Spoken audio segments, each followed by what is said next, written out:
राधे राधे दोस्तों, आप सभी का स्वागत है हमारे YouTube चैनल A1 मोटिवेशन में। यदि आप हमारे चैनल पर पहली बार आए हैं तो चैनल को सब्सक्राइब करें, वीडियो को लाइक करें, शेयर करें, कमेंट करें और अपने दोस्तों के साथ साझा करें। आगे ऐसी वीडियो देखने के लिए बेल नोटिफिकेशन को ऑल पर सेट करें, जिससे आप हमारी हर आने वाली वीडियो सबसे पहले देख सके। तो दोस्तों, कल हमने गीता के दूसरे अध्याय सांख्य योग का वर्णन किया था। आज हम आप सभी को गीता के तीसरे अध्याय का अनुसरण कराने जा रहे हैं। तो आइए शुरू करते हैं श्रीमद् भगवत गीता का तीसरा अध्याय, कर्म योग और ज्ञान योग का भेद। अर्जुन ने कहा, हे जनार्दन केशव, यदि आप निष्काम कर्म मार्ग की अपेक्षा ज्ञान मार्ग को श्रेष्ठ समझते हैं तो फिर मुझे भयंकर कर्म युद्ध में क्यों लगाना चाहते हैं? आप अनेक अर्थ वाले शब्दों से मेरी बुद्धि को मानो मोहित कर रहे हैं। अतः इनमें से मेरे लिए जो एकमात्र श्रेयस्कर हो उसे कृपा करके निश्चय पूर्वक मुझे बताएं, जिससे मैं उस श्रेय को प्राप्त कर सकूं। तब भगवान श्री कृष्ण ने कहा, हे निष्पाप अर्जुन, इस संसार में आत्म साक्षात्कार की दो प्रकार की विधियां पहले भी मेरे द्वारा कही गई हैं। ज्ञानियों के लिए ज्ञान मार्ग सांख्य योग और योगियों के लिए निष्काम कर्म मार्ग भक्ति योग नियत है। मनुष्य न तो बिना कर्म किए कर्म बंधनों से मुक्त हो सकता है और न ही कर्मों के त्याग संन्यास मात्र से सफलता सिद्धि को प्राप्त हो सकता है। कोई भी मनुष्य किसी भी समय में अक्षण मात्र भी कर्म किए बिना नहीं रह सकता है, क्योंकि प्रत्येक मनुष्य प्रकृति से उत्पन्न गुणों द्वारा विवश होकर कर्म करता है।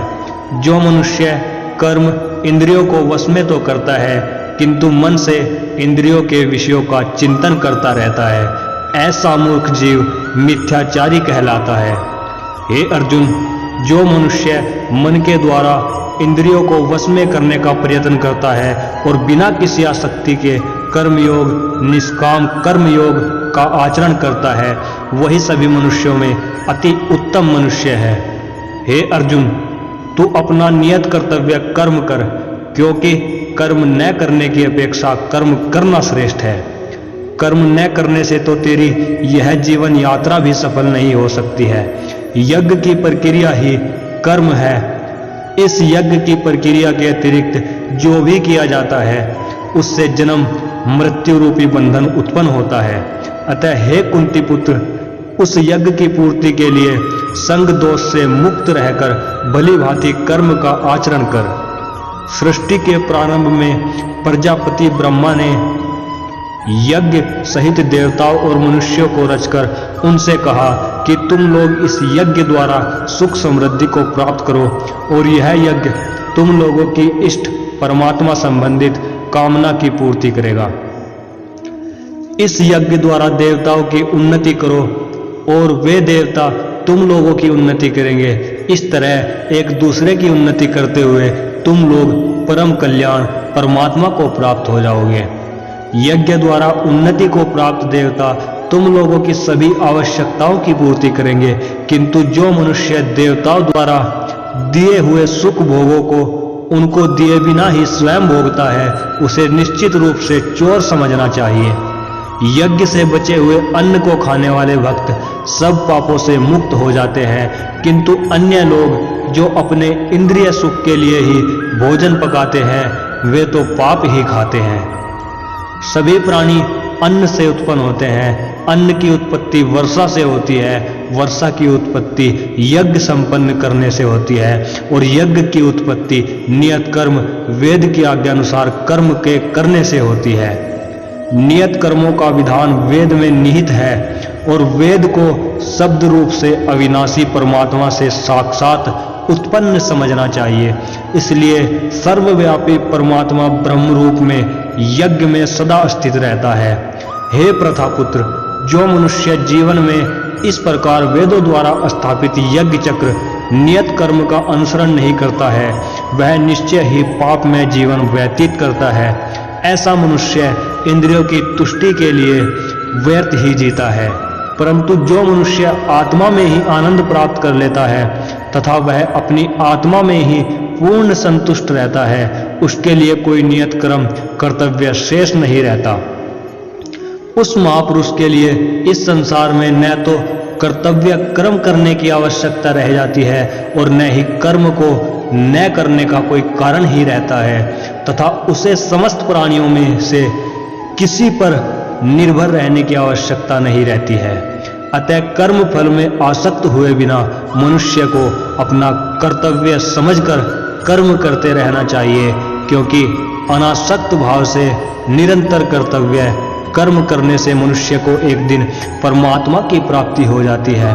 राजा जनक जैसे अन्य मनुष्यों ने भी केवल कर्तव्य कर्म करके ही परम सिद्धि को प्राप्त की है। अतः संसार के हित का विचार करते हुए भी तेरे लिए कर्म करना ही उचित है। महापुरुष जो जो आचरण करता है, सामान्य मनुष्य भी उसी का ही अनुसरण करते हैं। वह श्रेष्ठ पुरुष जो कुछ आदर्श प्रस्तुत कर देता है, समस्त संसार भी उसी का अनुसरण करने लगता है। तब भगवान श्री कृष्ण कहते हैं, हे प्रथापुत्र, तीनों लोकों में मेरे लिए कोई भी कर्तव्य शेष नहीं है, न ही किसी वस्तु का अभाव है, न ही किसी वस्तु को प्राप्त करने की इच्छा है, फिर भी मैं कर्तव्य समझकर कर्म करने में लगा रहता हूँ। हे पार्थ, यदि मैं नियत कर्मों को सावधानी पूर्वक न करूं तो यह निश्चित है कि सभी मनुष्य मेरे ही मार्ग का ही अनुगमन करेंगे। इसलिए यदि मैं कर्तव्य समझकर कर्म न करूं तो ये सभी लोग भ्रष्ट हो जाएंगे, तब मैं अवांछित सृष्टि की उत्पत्ति का कारण हो जाऊंगा और इस प्रकार समस्त प्राणियों को नष्ट करने वाला बन जाऊंगा। हे भरतवंशी, जिस प्रकार अज्ञानी मनुष्य फल की इच्छा से कार्य सकाम कर्म करते हैं, उसी प्रकार विद्वान मनुष्य को फल की इच्छा के बिना संसार के कल्याण के लिए कार्य करना चाहिए। विद्वान महापुरुष को चाहिए कि वह फल की इच्छा वाले सकाम कर्मी अज्ञानी मनुष्यों को कर्म करने से रोके नहीं, जिससे उनकी बुद्धि भ्रमित न हो, बल्कि स्वयं कर्तव्य कर्म को भली प्रकार से करता हुआ उनसे भी भली भांति कराते रहना चाहिए। जन्म से लेकर मृत्यु तक के सभी कर्म प्रकृति के गुणों के द्वारा संपन्न किए जाते हैं। अहंकार के प्रभाव से मोहग्रस्त होकर अज्ञानी मनुष्य स्वयं को कर्ता मानने लगता है, परंतु हे महाबाहु, परम तत्व को जानने वाला महापुरुष इंद्रियों को और इंद्रियों की क्रियाशीलता को प्रकृति के गुणों के द्वारा करता हुआ मानकर कभी उनमें आसक्त नहीं होता है। माया के प्रभाव से मोहग्रस्त हुए मनुष्य सांसारिक कर्मों के प्रति आसक्त होकर कर्म में लग जाते हैं।